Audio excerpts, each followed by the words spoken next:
Good evening, I'm Father Russ Carmichael, and of course, this is Street Talk. I want to thank you all again, as I usually do, for letting me in your house, wherever you are. And I want to thank all you that prayed for me last week. Things must be going good because everything was all right. Okay, so I appreciate that. I wanted to say hello to Bobby and Darren. I know you're both watching the show. Darren had an operation, and hopefully you're doing okay. And Bobby's out of the hospital, for those who wanted to know. And in case, Ray, you're out there calling, don't worry, we'll say hello to you, Ray. I got a good show tonight. Obviously, sitting across from me, my co-host is Dominic Cotton. Yeah, he's right there, and we have got a great lady on with us. Okay, Representative. I'm going to see if you're going to pronounce this right. It really comes down Representative. Now, see what you did. He had it good, you know. Ziobron. Very close. How did I do? Very close, right? Close. Okay. Was You're I going to closer? kill me. Yes. Yes. Melissa? That's okay.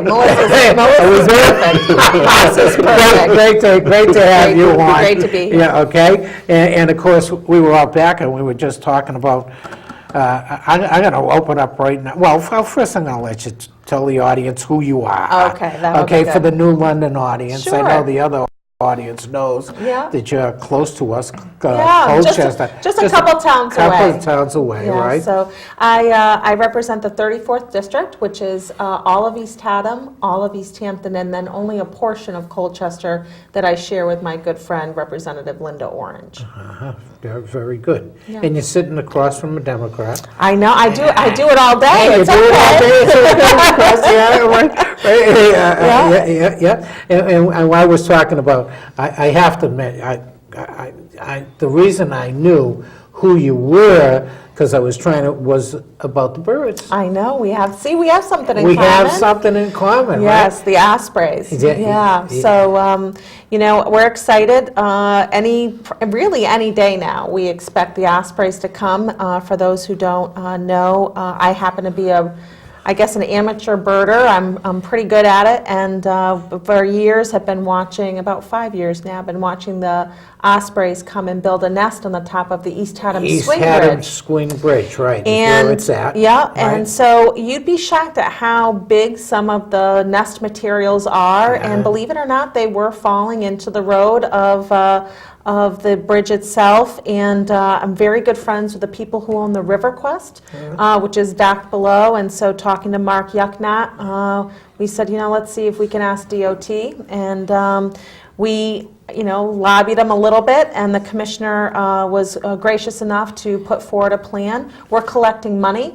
There's a GoFundMe account. Okay, I didn't know that. That's good. Well, I don't think that this should be funded by tax dollars completely. I think, if we should be raising some private funds. So I would encourage your listeners to check out the GoFundMe site. It's under Swing Bridge Osprey. Okay. $5, whatever they can afford. Whatever you can afford. Yeah, and we've We've got a raised. bunch of naturalists around here. That's They it. all, Absolutely, and it's we've real raised, good. I think, over $1,500 so far. That's so cool. That's so Yeah. good. I have a birding station at my house, in the back of my house. I Yeah. belong to the national, whatever you call it, and I got my little thing and all that stuff. That's a great thing to get involved with. It's a fun thing, and especially if you learn a little bit about them.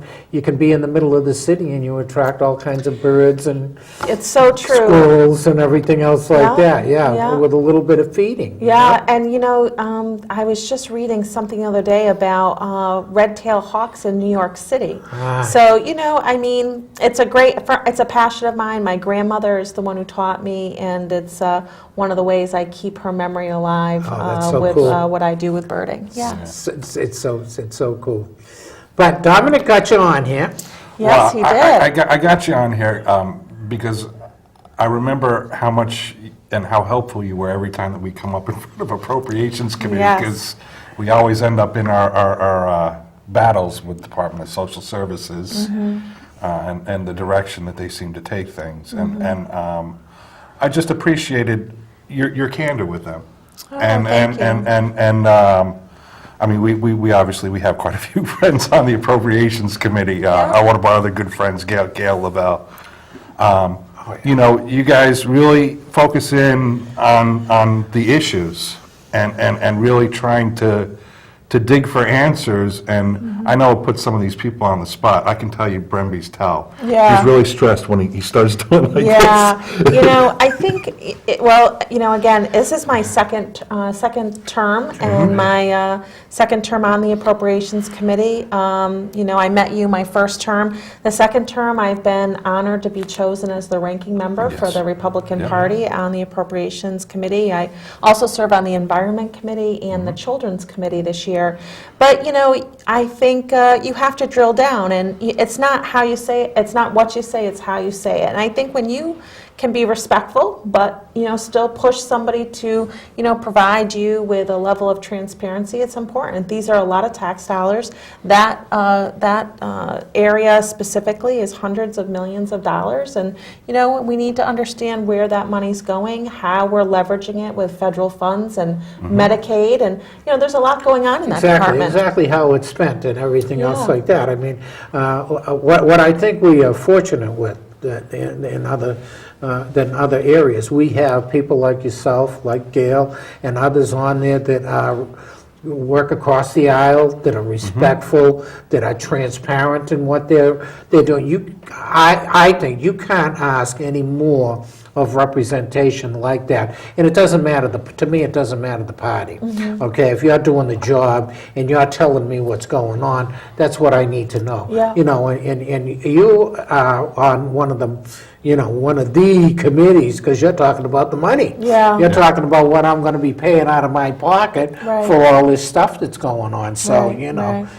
really. And there's a lot, going on, and this budget is probably I've heard a lot of my Democrat friends say it's the worst budget they've ever seen, frankly. And, not to get too far down in the details, but the reality of this budget is that it was given to the legislature because the governor proposes, the legislature disposes, that's how the budgets work. The governor proposed a budget that was over the spending cap and not balanced.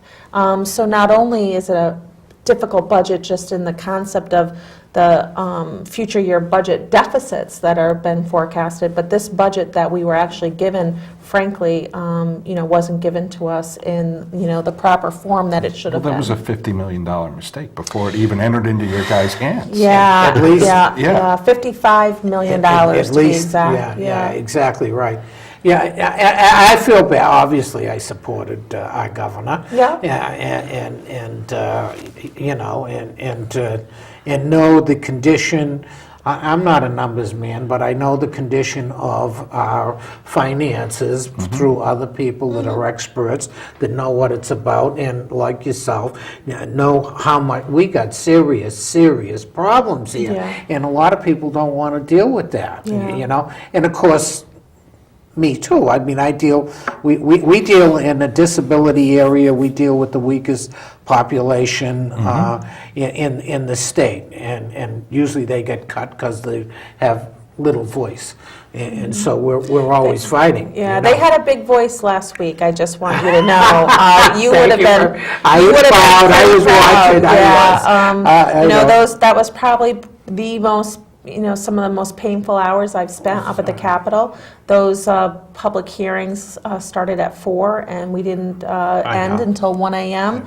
And it was a lot of very heart-wrenching stories from, parents that have children and they're afraid what's going to happen What's to gonna them when they happen. die. Exactly right. To parents who are just begging for 2 hours of respite care so they can go out and just read a book because they're taking care of their children exactly. every day. So, Yeah. it's been very difficult, and I'm so glad that they were able to come up to the Capitol. What I'm so glad is that there's people like you that sit across the aisle, and we work with them all last year and stuff like that, made wonderful friends that we've had on the show and everything else like that, who, a lot of people just don't think, oh, gee whiz, you're up there, you represent, they don't realize you have a heart.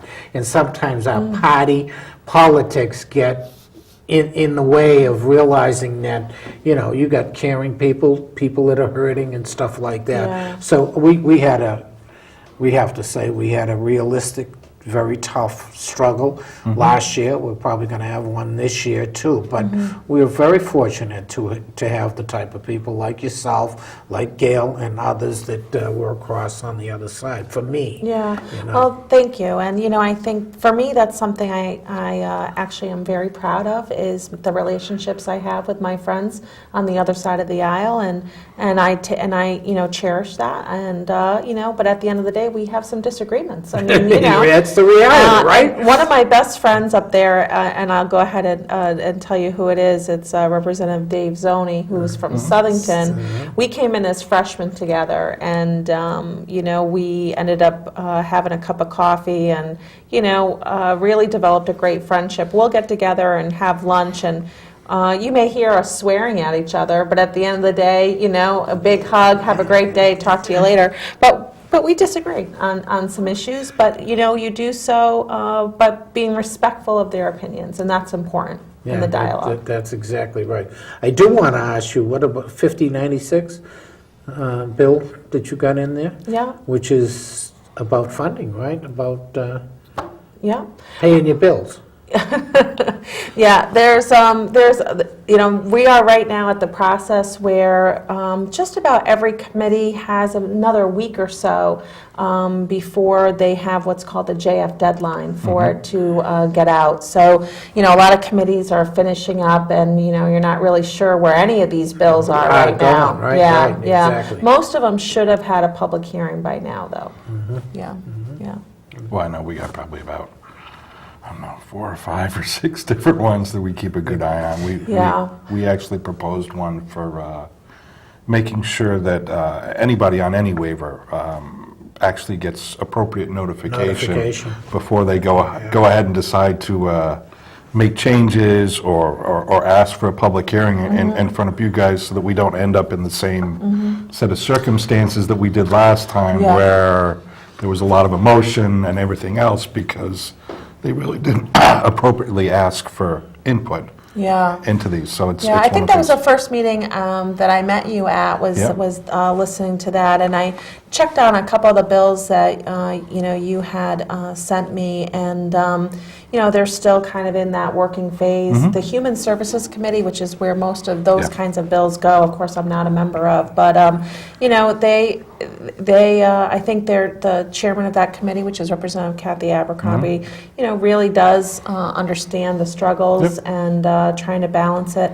One of the bills that you did send me talked about having a kind of a working group of all kinds of advocates to come together to talk about some of these things. And I think that's really important, because we can't keep kicking the can down the road to solve these issues. And, and frankly, the legislature, one person can't be an expert in everything. So we really rely on people to come and share their, the information that they have. One of the things that probably bothers me the most is our population, even our voting population, does not understand the financial condition that this state is in. And it's not talked about. I mean, nobody talks about whatever the deals were that went on behind, how much money we have to pay out versus how much money is really coming in, and then to look at where we are and what we've got to pay for. That obviously disturbs me a lot, because if you don't really get a hold of that,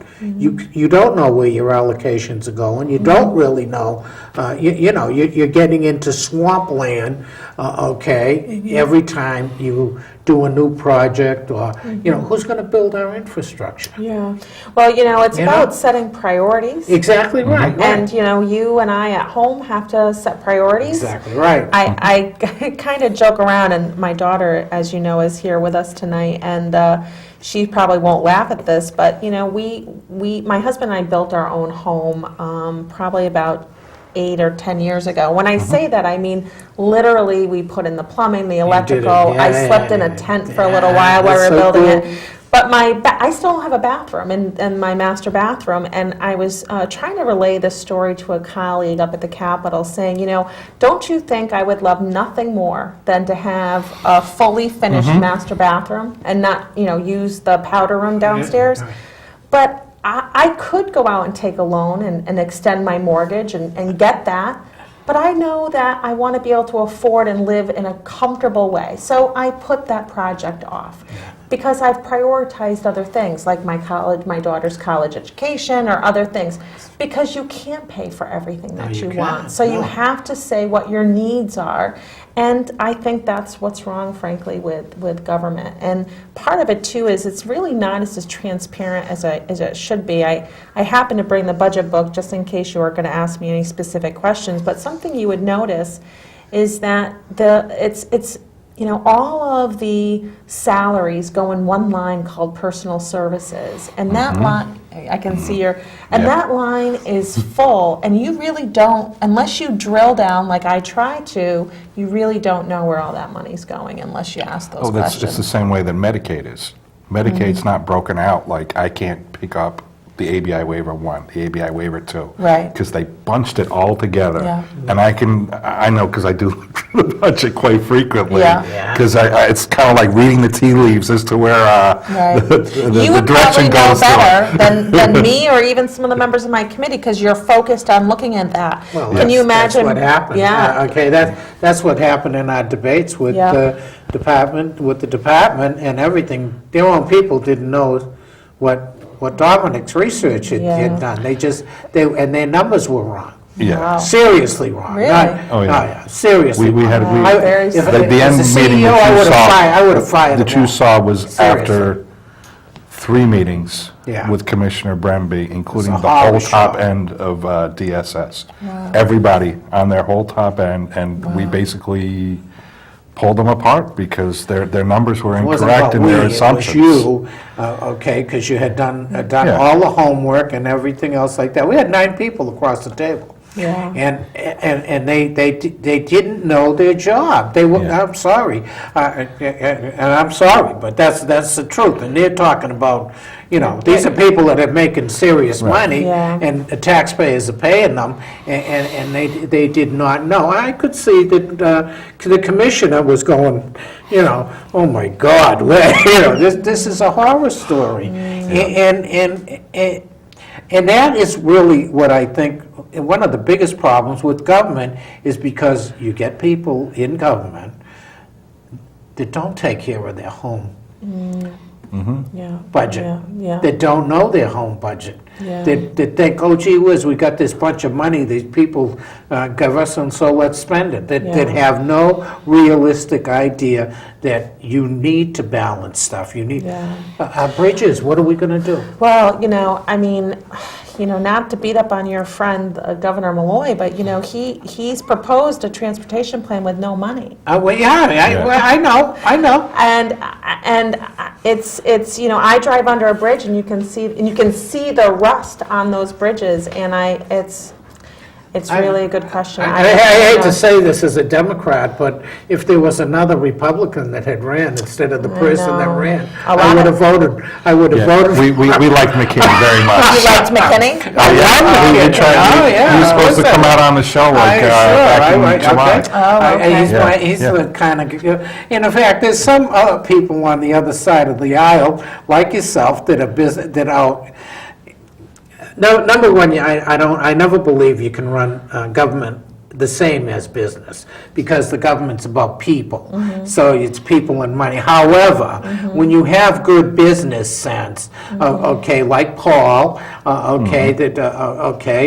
my senator now, Paul, okay, I'm glad he's where he is, because that's who needed to be there. Yeah. Okay, so that he's a Republican, I don't care. Yeah. Okay, because I know that man's up there and he's going to do the job that's needed for our community and from this area. He's on the you know? Appropriations Committee with me, and I have to tell you, well, I've known Paul for a long time.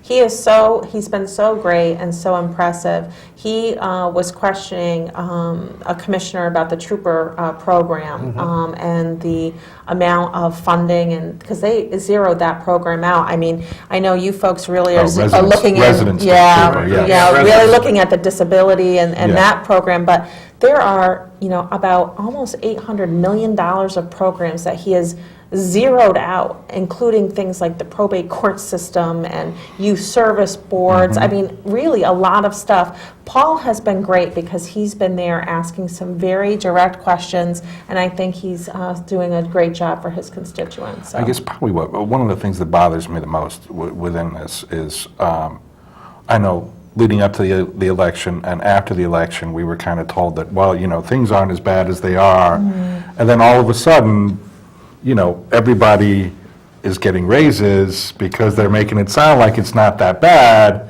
And then the day after Christmas. Yeah, and then all these other programs are being cut on the back end of this when the budget's actually handed in. I know. And that bothers me. It was so upsetting to see that. It happened on a Friday night. Yeah, it happened Friday, And exactly right. It's those raises total $1.4 million.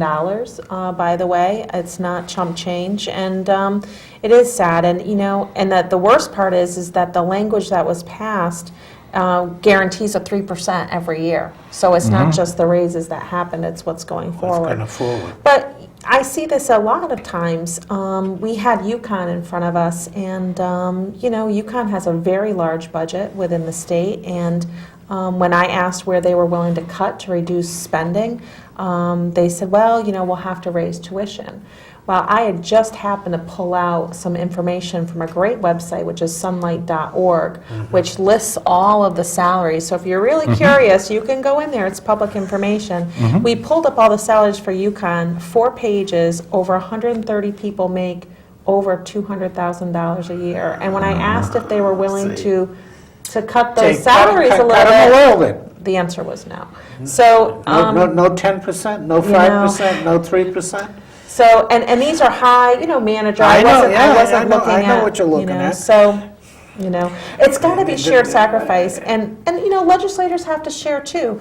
I'm one of the few legislators on either side of the aisle that does not use their franking privilege. I don't send any legislative mail. You may get a year-end summary from a legislator, and that's fine if they choose to do that. I don't, because I think we have to. If we're going to talk about cutting spending, then we should be willing to cut our own budgets too. Yeah, but see, I believe more and more that people are aware of that has to be done. I mean, I live in a city that is devastated, that is ripped and gutted out, okay, and with my own, okay, that didn't realize we have people in there that don't know what they're doing. You need to have managerial people that understand what you're going to do, what the priorities are, and you need to follow that through. Now, obviously, that means a lot of people are getting hurt, a lot of people are getting cut. But if you want to go forward and you want to develop, you need a strong foundation. Okay, and again, I get so upset. We've done it across the country. It's not like, gee whiz, Connecticut's the only state that has done this stuff, or New London's the only city. We've lived on borrowed money for a long time, since World War II. And none of the infrastructure, almost any place, has ever been reconditioned, rebuilt up. Now we're in a situation, something has to say, stop. We've got to do these things, and we need to fix this stuff up. And that means some people are going to get hurt more than others. But there's top people who make tremendous amount of money that don't want to take the slightest cut. And that is probably what bothers me more than anything else. And it's in education. We have people that are making fabulous dream dollars in education that don't deserve it. I'm sorry, they don't deserve it. They're getting paid too much. And we have certain areas that this stuff, somebody needed to come up and say, no, let's stop. I think as we watch how the rest of the budget process unfolds, it will be very interesting. I think you'll see the Democrat-led majority have a budget probably the end of April, and then we'll see where it goes from there. It's I don't think there's no easy decisions. I can't think of a place, frankly, in this budget that is left untouched besides maybe some executive branch functions. Every place has been targeted. Targeted and hit. Yeah, exactly, you know. And it's going to be hard on you guys, because, I mean, I think more people have come to public hearings probably this last year, because they said. I'm a little tired. If my eyes are droopy, that's why. You know, we had 2 straight weeks of public hearings, and Yep. as a ranking member, it's my responsibility to go to every single one, not just the committees that I may be assigned to. And today, in the last week and a half, we've had subcommittee workshops during the day, meeting with different departments. Today, we met with the Office of Early Childhood, talking about the birth to 3 cuts that affect, our youngest and most vulnerable children. 2, I left at 5 o'clock, and we were meeting with the Commissioner of the Department of Revenue Services. So, there's a lot of stuff still going on, and, it's got a little bit more ways to go. But it hasn't been easy, but this is what we're elected to do, so don't feel sorry for us. Yeah, no, you know what, and that's why Malloy got elected too. Yeah, I mean, that's exactly why he got elected, and he's in the hot seat. He wanted to be governor, now you're But the governor, problem and you is, got... he's not in the and- he's passed He's the buck. passed it on. He Well- basically handed us a budget that was not balanced and over the spending cap and said, here you go, you fix it. So, And he's not doing town meetings either. not this time around, I don't think. I don't think he appreciated this last time. We went to several of them. You're right. You know. Well, see, obviously he gave it to you, but constituency's got to know this is what you gave us. How about let's get out there, Gov, and tell them the truth. What's owed? Who's making what? And go after the people that are really making the bucks, okay, that you don't want to fire, that you don't want to go after, and that you don't want to cut, because they're there. The administration knows they're there. There's plenty of them there, and you got to do the hard thing, okay? And now you got in the seat. You wanted to be the leader, then lead, okay? And don't pass the buck, because a leader is supposed to lead. Yeah, because obviously we got tremendous amount of Democrats that know what's going on. Yeah, well, they're upset. I They- mean, you know, they are upset, you know. absolutely, and they've been up there a lot, talking about different things, and I think some of them are extremely disappointed. Oh, I know myself. I know they are disappointed, because we deal with really great people up there that are supported. I mean, really, from my side on the other side, that knew that, okay, you got to take some real crunches and stuff like that, but. The problem is, I mean, we need to, first of all, we need to keep people in Connecticut. I don't know about you, but I have a lot of my neighbors are saying, Melissa, we are out of here. They're taken off.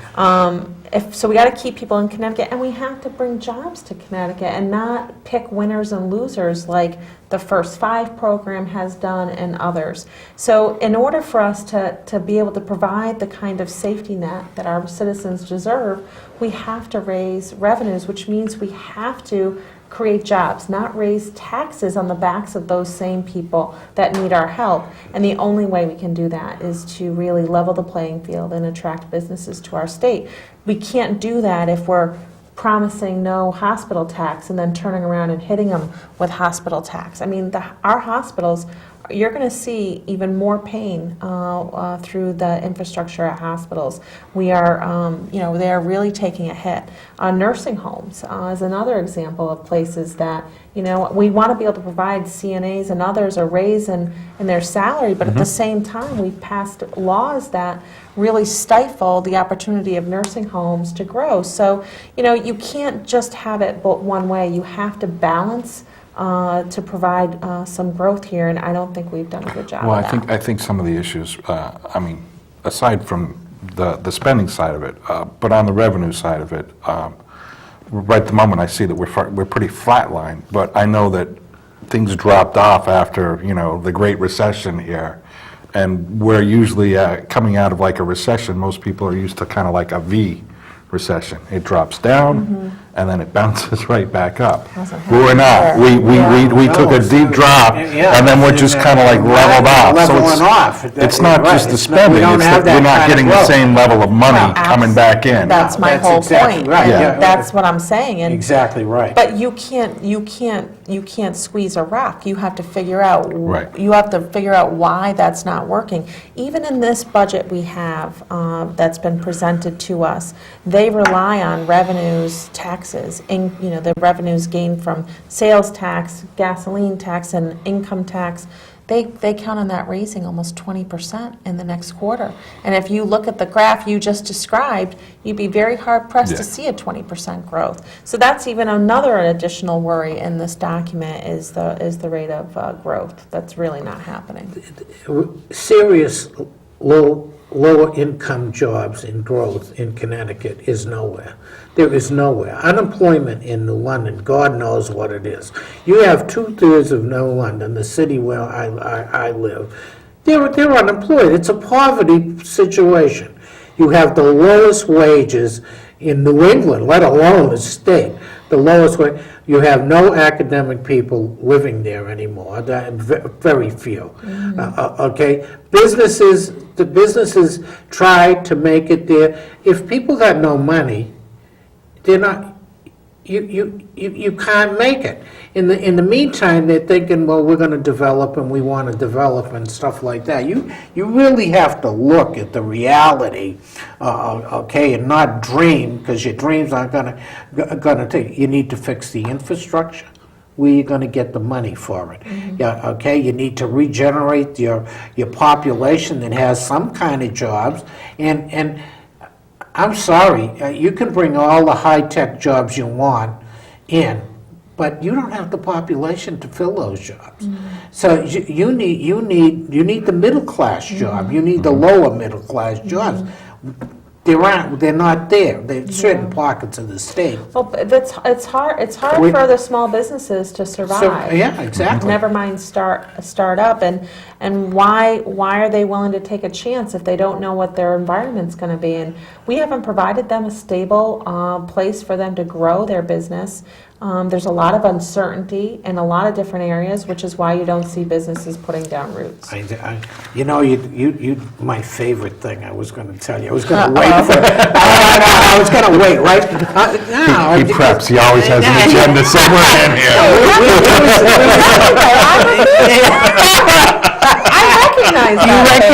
You recognize your biography? No, I want the home business thing. Oh, my cottage Okay, right. food, my cottage food bar. Oh, yeah. Father was a cook. I grew up in the restaurant thing. Yeah. Big for me. Yeah. Big for me, right? Yeah. Yeah, that cottage industry stuff. That's right. But that's the kind of stuff I'm talking about.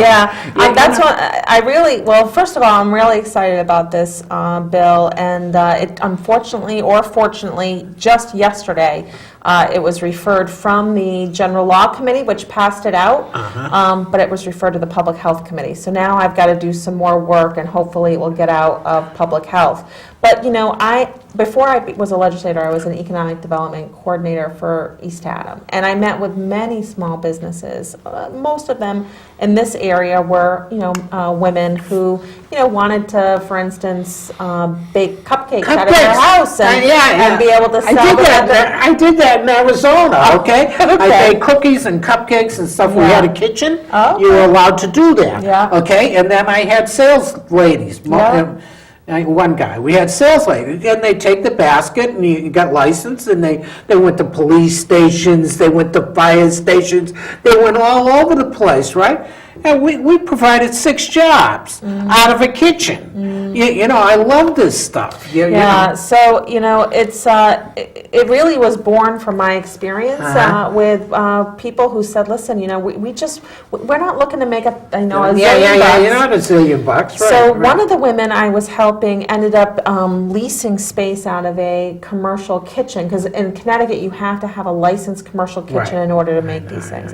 So she did. She tried to to arrange that, and, she just couldn't afford the overhead and the rent and the insurance. Right, it's a killer. So, it's really amazing such a common sense proposal, but wow, some of the people up there really don't get it. They're saying, how can you guarantee, what about pet hair? How are you going to keep that out of the kitchen and all these things? But, there's actually a plan to do that. Washington State has some very good regulations. So we'll see. And I don't know if you'll like another bill of mine, and I don't know the number. And if you told me that number earlier, that's where my brain stopped working. Was that 596? Is that the one you mentioned before? Okay. Because numbers sometimes for us... 5096 was the one unfunded... mandates? Unfunded mandates, Okay. right? Okay. So numbers especially after this week, Yes. they're rolling They're together. going in your head, right. But right. another bill that I'm really proud of, and I hope that it will make some headway, is a bill actually to legalize industrial hemp, which... Yeah, I was going to get to that one. Yeah. I got that one too. Down fire. Yeah, that's another great bill that, I didn't realize until I really had done the some clothing, research. yeah, unbelievable. Well- But see, those are the kind of things that the kind of people I'm talking Yeah. about can really make a living at and, Right. and do stuff at. That I don't believe they understand the job development that you can do from that kind of stuff. Well, especially the cottage food bill. If But- you wanted to, let's say can pickles, or Yeah. do any of those things, we're not talking about like these huge commercial food processing plants. Right. Sometimes what it takes to make a successful business is having a small start Right. to kind of flesh out your mistakes. Oh, yeah, exactly right, yeah. Maybe you didn't get the right label. Maybe you're right, still right. building your Yeah, Facebook yeah, page. yeah, Maybe yeah, you're doing all whatever, these right. things. And so you don't want to take out a huge loan and get into a rental situation. You want Exactly to do right. it in your own home. Own your home. Right. So, we'll see. You'll have to keep looking. I'm going to keep looking at All that, right. and of course, in the hemp one, I'm that's a cool. That they passed that right out. So I'm hoping that we'll see that move. And some of the legislators there didn't realize how important hemp was to the founding of America. Oh, no kidding. And the history, And the history of hemp and and what you can use it in, everything from rope, clothing, you name it. Biofuel. Biofuel. All kinds of stuff. I mean, you got to be kidding me. Yeah. I mean, where well, it's are funny we? because up there they said to me, one of the legislators said, well, is it marijuana? They didn't understand, and I had to explain to them that it's actually the opposite. If you plant hemp near any sort of marijuana plant, they cross-pollinate, and the THC goes way down. Yeah, It right, actually right. makes the marijuana completely void of THC levels. Right, yeah, exactly. So, right. The people, I said, no, you really it's not- can't do No that. smoke in the No. No smoke. If you're smoking a rub, you ain't getting high. No, there's nothing's going to happen. So, but we'll see. We'll see what happens. And it's That's a something great one. I exciting. thought that was a great one. Well, though. thank you. Well, obviously you're an entrepreneur. Okay, it must come natural to you. I like helping other people become entrepreneurs.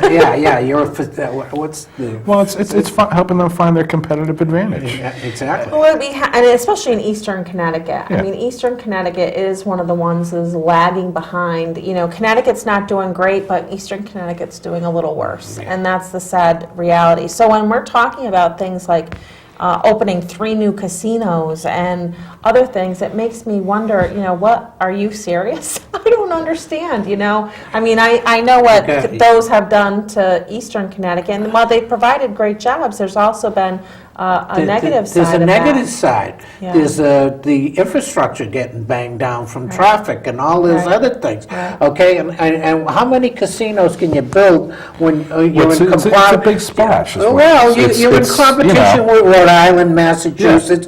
Okay, you take their people, they say, oh, yeah, well, I'm going to build another casino. That happens to be an area I know well. Is that okay? Casinos, Okay. yeah, because I was a bookmaker and stuff like that. That's why, I was one of Okay. the, well, of course, I did it when it was illegal, and then you people got the lottery. And I get tired for doing that, right? Right, but, yeah, I've been in the gaming business since I was really young. I've only, I think, played the slot machines maybe twice. When I go to Mohegan, it's usually for a concert and Yeah. some great food, so, Yeah, you know.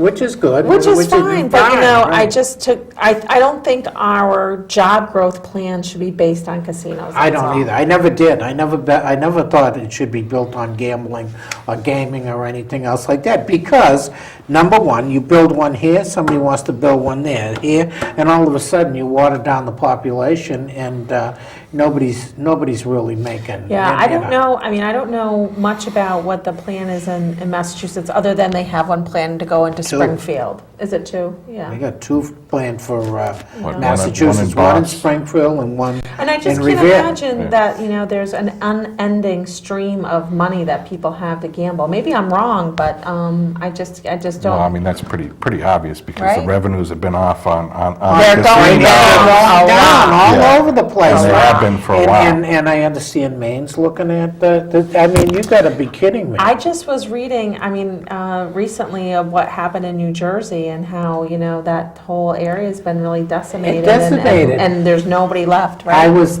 there in the beginning of that, building Oh, that, okay. okay, way back when. Okay, and the promises that were made and the boardwalk and everything else. Well, the jobs came and everything else, but it ends up just like you see in areas where there's big casinos and tourism, and then right behind you, you have third world country. Okay, because, yeah, they do the service work and all that stuff, but they don't make the Yeah. same money. Well, And that's a I'm- shame, and that's what happens, you know. Well, I'll wait to see it, you know, to see a proposal before, you know, I get too far down the line. But, you know, I wish we'd be looking at a wide variety of business plans. I like the wide variety of business Well, plans. I think when you talk about some of the other industries, like manufacturing, and how many different jobs that provides, especially when you have like a large base manufacturer, those people leave. Like, I know we have Sikorsky's down by me. That provides probably about 2,000 direct jobs at their factory, but there's probably about another 5,000 to 8,000 jobs of people who make parts, Right. and all the other industries that go into feeding To that. feeding that, right. You know, when you expand your manufacturing base, it's not just those initial jobs, it's all the suppliers and Exactly right. everything else that are Exactly around right. that. Well, I don't know, maybe there's some suppliers I don't know about for casinos, so I'm waiting, I'm willing. Well, there is. I mean, yeah, obviously, the food industry, you see what happens in Yeah. the napkins and all that stuff that go into all the things. There is, but, okay, but that's a limited, you're limited in the population, you're depending on a population that's coming there specifically to gamble. Well, if you open up a place here, okay, and I'm 100 miles away, and I've been driving to your place, well, then next thing, a guy opens up a place here that's 50 miles away, you just lost me. Why am I going 100 miles away? I mean, when you start figuring out the numbers, and if you see where they're putting them, okay, they understand, they study that. I mean, they know you got so many gamblers, and they're going to so many places. You're not going to draw all the gamblers. And some people say, well, they travel around. No, they don't. I'm a gambler. I've been a gambler all my life. I was just going to say most of my life, but the fact of the matter, since I can remember. Okay. You were probably running numbers at 10 years old. I was doing card games. I was doing card games at the country club. I certainly was. But I mean, those are the things. No, I like manufacturing. I like tying up with MIT and stuff like that. All the new manufacturing. On the lower end, okay? I like that stuff on the lower end. Not necessarily the high end where you're getting all the technical people, Yeah. you know. We gotta get more of our young people into In these professions, Professions, you know, right. HVAC and some other things. You know, not everyone wants to go to college, and not college isn't for everybody. No, and it isn't. And we need to make sure that we have technical training for a lot of these job professions. And I think one of the things I see is that they're kind of aging out too. So we have, we need the apprenticeships there so that we can pass So you're on right, those you're- kinds of things. Yeah, you're right with me, and I'm obviously big union guy.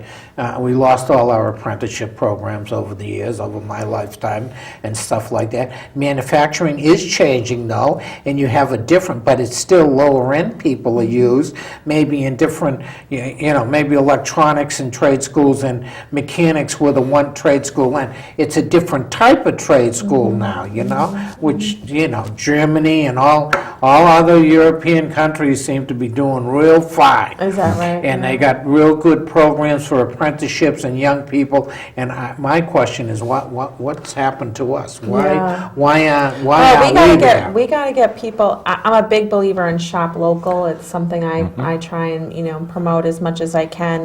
So when people are looking to buy things, please do it in Keep your it own home. town. Don't stop on the way. Do it hard, yeah. But we got to get people to buy American made and really focus on local produce and local goods as much as possible. Tomorrow morning I'm actually going to visit. There's a maple syrup producer in my district. And we normally would do maple syrup ourselves at home just for our own personal use. But the snow was so deep, that was not going to happen. I sent to New Jersey, I'm sorry, to get the Amish to get my syrup. I'm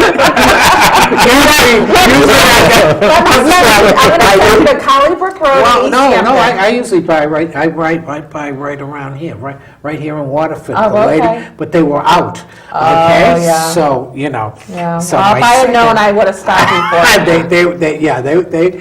they were out. Yeah, no, I'm a big believer. But in those that. if we just, I think, what I try and tell people is, if just take 10% of what you're spending and spend it in your own town, I think you'd be surprised at the difference you can make. Oh, yeah, I totally agree with that, and I totally, especially when I look at New London, I see what's happening, and I've watched all the businesses go in and out, especially because I grew up in the restaurant business in that area. Family was in that, and I watched the different places that tried to start up and that were really good, and they just couldn't make it, and they're not, because the finances are not there. The people don't have the money to spend. It's hard, if you're going to open up a business, you have to have set aside some funds to get you through. And what happens a lot of times is they don't have that set aside. And East Haddam Village is an example of a place. We really struggle in the winter, and businesses have struggled there. And the key is, if you're going to put that money aside when it's busy, So that you're going to need you're going to need it when it gets winter need it. time. But I really, obviously, I love the entrepreneuring, and I love the home type of businesses. And in fact, That's what both of us do. I mean, we're both in healthcare. we're healthcare. Yeah, I was just going to say that my house is a home care business. my community, that's exactly what it is, right? Yeah. It's but I'm talking about the cooking stuff and stuff. That was big in Arizona. When I was 22 years old. We're one of, believe it, in the whole United States, I think only 9 states don't allow for what's called cottage food, which is what we're talking about. We're one of 9 states who don't allow it in the whole country. I mean, it's crazy. Not allow it at all. So I hope we'll at least get it in for baked goods. There's another bill that's similar to mine that's been put forward by Representative Muzinski from Wallingford. So we'll see what happens. But it's something we're working very hard to get through. I will definitely be following this one. So not that we're gonna break away from this, but Yeah, I know. how bad are we looking here as far as our deficits are going with where things are at right at the moment? Oh, it's bad. I just happen to have a chart here. It's really bad because we always talk about the out years, 16 and 17, Right. but we actually have a deficit right now in 2015 of $150 million this year, and it changes. There's monthly estimates that come in, and There's a lot of people, frankly, who are just kind of crossing their fingers and hoping for great tax returns April 15th. And, that's not the way I plan my budget, but, I seems to be what we're waiting for there.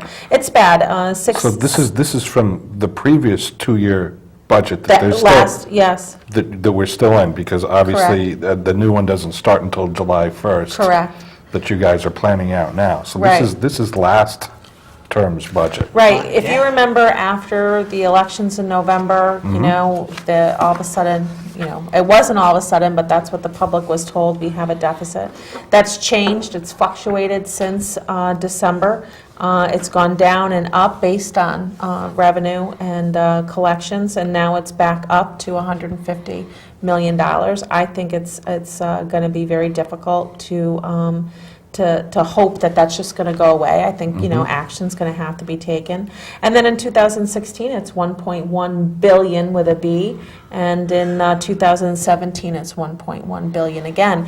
But again, this is based on everything turning around and getting better by 20% collections, and I just don't see that, especially given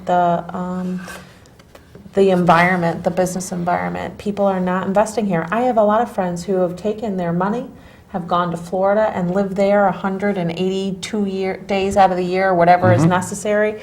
They actually are saving money there and flying home to visit their spouse, every 6 weeks. Well, yeah, because if they're there past 181 days, they're technically a resident Correct. of Florida, which has no sales tax. Correct, but it's on their pension. Yeah. It's so many other Right. things, Yeah. and not only that, is you go there, you don't have the heating bill I had this year. Yeah, That's absolute truth. The 3 months that we just had, I could have went to Arizona, Yeah. closed up the house, see you later, and went there, and I could have lived, and I would have saved money, all those bills. Yeah, It was a killer. I really feel bad. We heat with wood in my home, God but bless you. but Yeah. I really can't imagine what some of those bills must look like. And natural gas ended up going up a little bit. It looks like they went up 50%. I don't believe them because of the change in the electric Yeah, thing. yeah. When I looked at my bill, I almost had a heart attack. You got to be in oil. See you later. I mean, it was because I We're live in all happy Omaha. for spring. Oh, serious. Everyone will get happy. Goodness, here we have it running. I can't believe that. This time went pretty quick. That's okay, we're going to have her back. Yeah, we're definitely going to have you back. It's going to have to wait till after the budget. That's all right. We'll wait. But, I really am thankful that you come to us and honestly tell us where things are and what's going on, because more and more people have to know. I mean, they got to know. We're not out of this problem. No. And these people, you're out of this problem in your brain. Maybe you're not. We've got some serious stuff that we got to deal with. Yeah. And all our politicians know. They know what has to happen. And Governor, you got to get out and lead, not pass the buck. Okay. I foresee Danny Boy being tossed around quite a few times Wow. out here. You know what? There's going to be a good Republican that's going to come in next time and take it away from my party. I mean, that's really, there's leadership in the Democratic Party that know exactly where this is, and we talk to them all the time and knew where it was before the election and stuff like that. Of course, I didn't want to believe them, but Well, it's hard. I mean, yeah. So when somebody's telling you that everything's fine, and and he's maybe a nice guy, I don't know him well, you want to believe somebody who's telling you that. Hey, so he is a nice guy. He is a nice guy, right? But nice guy is not going to deal with you need to deal with the reality of where we are, and you need to lead and let the people understand that we've got to take whatever's coming at us, and that's terrible. Yeah. Do you? I'm just telling you, you got 1 minute. I got 1 minute. We got Michael's on next week, right? Yes. Michael Passero, you're on next week. I've seen his name. I've never met him. Oh, I love Nice Michael. guy. Michael's my candidate for mayor. Oh, okay. Okay, and We thank you. So we got Michael next week. I thank you very, very much. Thanks for having me on. Yes, it was Melissa, wonderful to have we you. Thanks are for having me going, on. guaranteed we'll be back as long as I'm around. We'll get you back, or he's going to be around. God bless you all. It was a fast night. You got informed. I'll pray for you. Please pray for me. You all know I need the prayers. I'll see you next week. Mike Passero's on. Okay, let's, New London, we're going to give it to him. Get Mike on the hot seat and tell us what's going. God bless.